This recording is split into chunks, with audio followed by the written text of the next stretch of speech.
शिवसेनेचा आज वर्धापन दिन आहे आणि शिवसेनेचे मंत्री या ठिकाणी येत आहेत. संजय राठोड आपल्यासोबत. राठोडजी, काय भावना आहेत? 58वा वर्धापन दिन आज साजरा केला जातोय.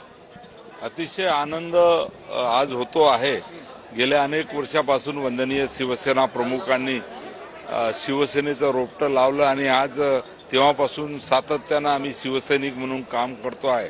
आणि आज या ठिकाणी हिंदुत्वाचे विचार आणि वंदनीय बाळासाहेबांचे विचार ऐकून या ठिकाणी आम्हाला शिवसैनिकाला आनंद होतो आहे. ठाकरे गटाकडनं अशी टीका केली जाते की वरळीच्या डोममध्ये डोम कावळ्यांचा वर्धापन दिन आहे, नकली शिवसेनेचा आहे. असली शिवसेना ही आहे. आता वंदनीय बाळासाहेबांच्या विचाराने चालणारे आम्ही सर्व शिवसैनिक आहोत आणि अनेक वर्ष शिवसैनिक म्हणून आम्ही काम केलेलं आहे.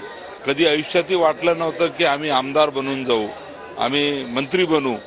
कारण आज वंदनीय बाळासाहेबांच्या विचाराने एक साधा शिवसैनिक म्हणून मी काम सुरू केलं होतं आणि आज जे काही बाळासाहेबांच्या विचाराने ही पदं मिळालेली आहे त्या पदामुळे आम्ही इथपर्यंत पोहोचलो आहे. आणि आता आमचे मुख्य नेते सन्माननीय राज्याचे मुख्यमंत्री एकनाथजी शिंदे साहेब यांच्या नेतृत्वामध्ये वंदनीय लोकसभेमध्ये ज्या पद्धतीनं यश मिळालेलं आहे शिवसेनेचं, स्ट्राईक रेट जास्त आहे, याच अनुषंगानं आज विधानसभेचं रणशिंग फुंकलं जाईल. नक्कीच महाराष्ट्रामध्ये एकनाथरावजी शिंदे साहेब यांच्या कामाने जनता खुश आहे.